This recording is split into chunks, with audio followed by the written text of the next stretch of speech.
Sit up on the heavenly throne. Hallelujah.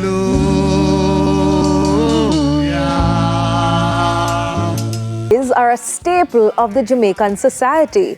They are so deeply ingrained into our culture that you simply cannot go through life as a Jamaican without ever hearing a Duppy story or about a Duppy. Today, Dr. Amina Blackwood Meeks, a renowned expert in Jamaican folklore, will guide us through the origins of these stories and their significance in our culture. Welcome, Amina. How are you doing?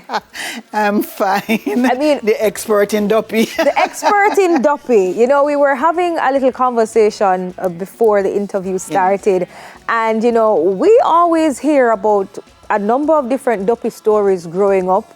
You're afraid to go out in the dark because of certain things. If you hear a dog howling, it means something. If your handmaid is scratching you, it means something else. If your left eye or your right eye jump, it probably means something else. How have, you know, African traditions and folklore influenced the development of Duppy stories right here in Jamaica? What a brilliant question. I'm so happy that you put it in that context.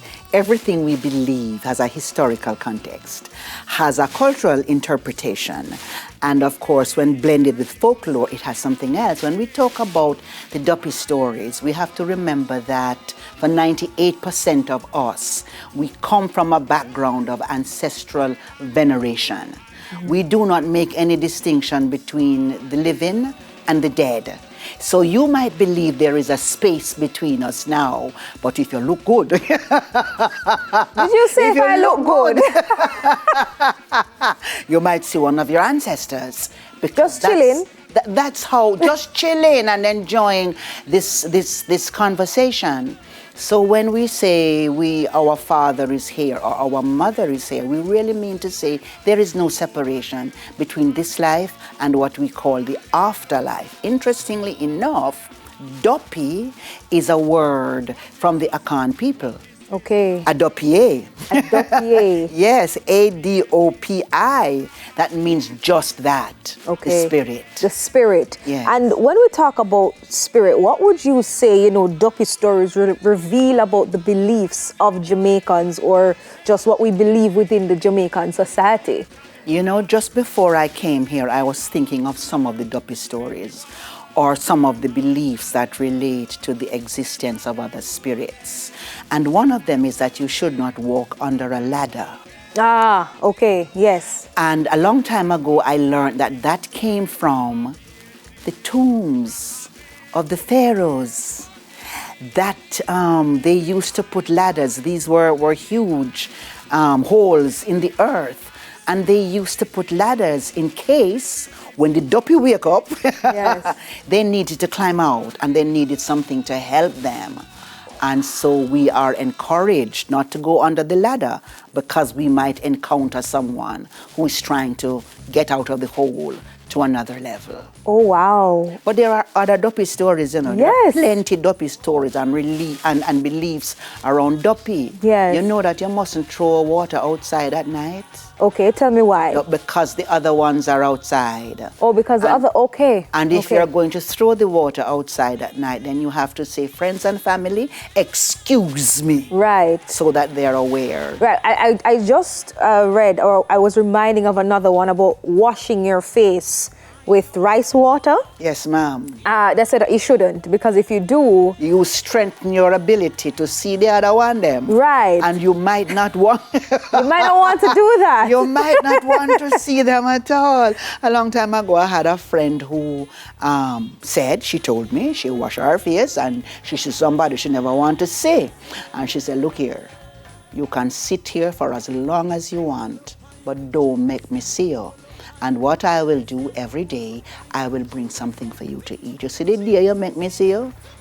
No food. The feeding stop. I mean, how do these superstitions though intertwine with everyday life practice in Jamaica? Because, you know, we touched on a few in terms of your left eye, your right eye might jump, you know, it might mean good news or bad news. If your hand may go scratch you, I might be getting some money. And say if bird poo on you or whatever, good luck. Right. You know, so tell me a little bit more about these superstitions and how they've intertwined in our life in Jamaica. I'd like to put that in a context. and the context of religious beliefs and how we relate to our scriptures. Okay. In our scriptures, and particularly the scripture of the Bible, things happen. Yes. Magical things happen that we accept as normal. So Moses put him hand into him shirt or him robe, and it come out a different color.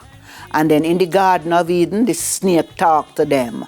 And we could go through so many things that we just accept. We take those same beliefs out of the Bible, and suddenly we call them superstitions. Okay. So there is a disconnect, and perhaps that disconnect has been taught. Okay. That we mustn't believe what life has shown us. We mustn't depend on what the South Africans called IKS, Indigenous Knowledge Systems. What do I know about the world based on my own experience of where I have lived? It must come from an authority. Yeah. So in a way, when we call what we believe superstitions, we're saying you don't have the authority to say that anything goes so. Okay, and interpretation too is very important. What is also very important and what has played a very important part is storytelling. Absolutely. And it has ensured that we have, carried on these stories from one generation to another. I mean, could you just elaborate a little bit more about that, just the importance of storytelling and why it's so important for us to maintain that tradition for many more generations to come? Storytelling is everything that we are. You're a story, I am a story. We just discovered that we went to the same school. We did. And I said to you, so you must have heard about the Pink Lady. I did. I really did. all St. Andrew High School young ladies immemorial have heard about the Pink Lady who stands at the bottom of the steps leading up to where the boarders used to live.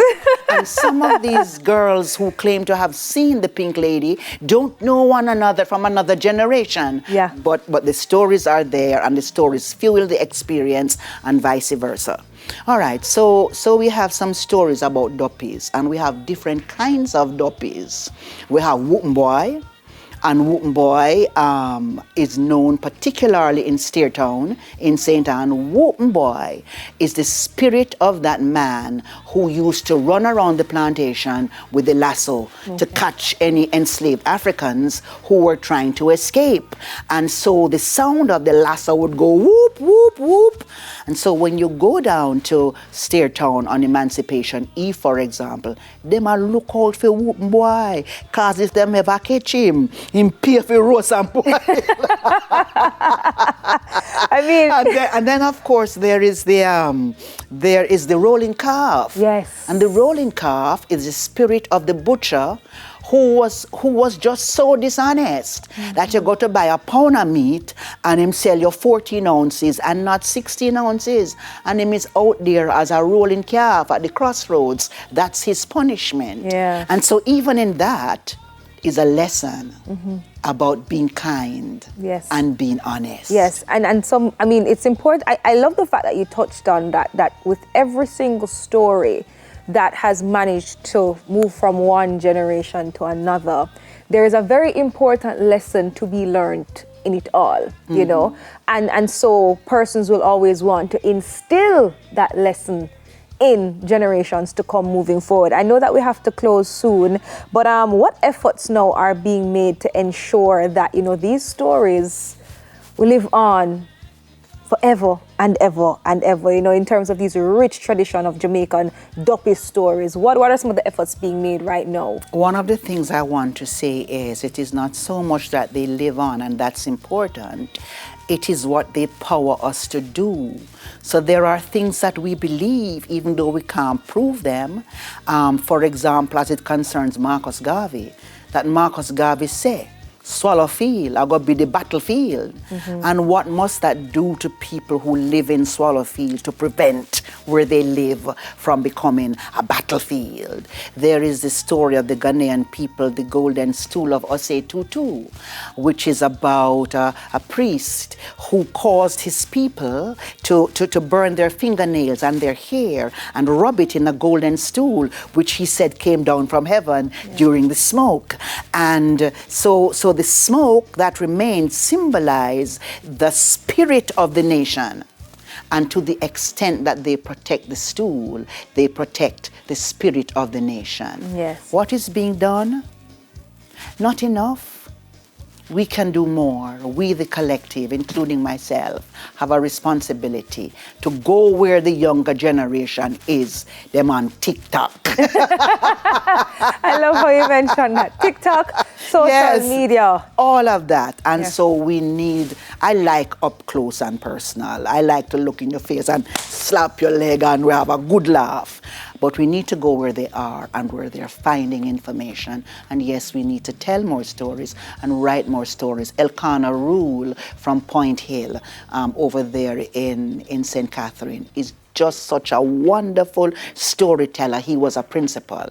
Just such a wonderful storyteller who keeps writing stories about Duppies. Yeah. And ensuring that, guess what, those stories are shared and will be continued to share for generations to come. And I find that although we say that people are not listening to stories, I have a storytelling festival in the month of November.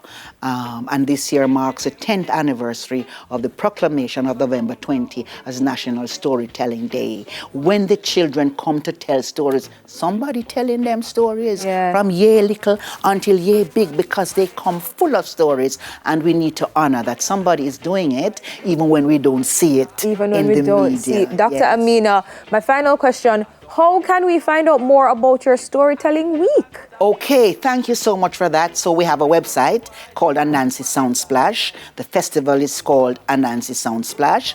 8 days of it, each day for one of Anansi's legs.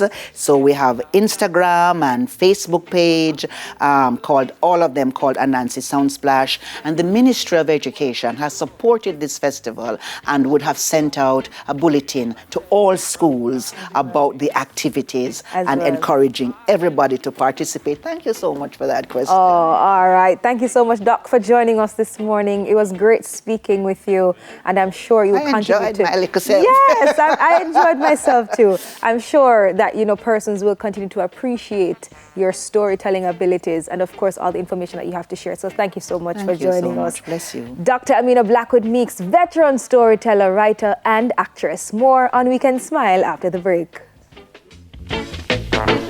I and I man forward.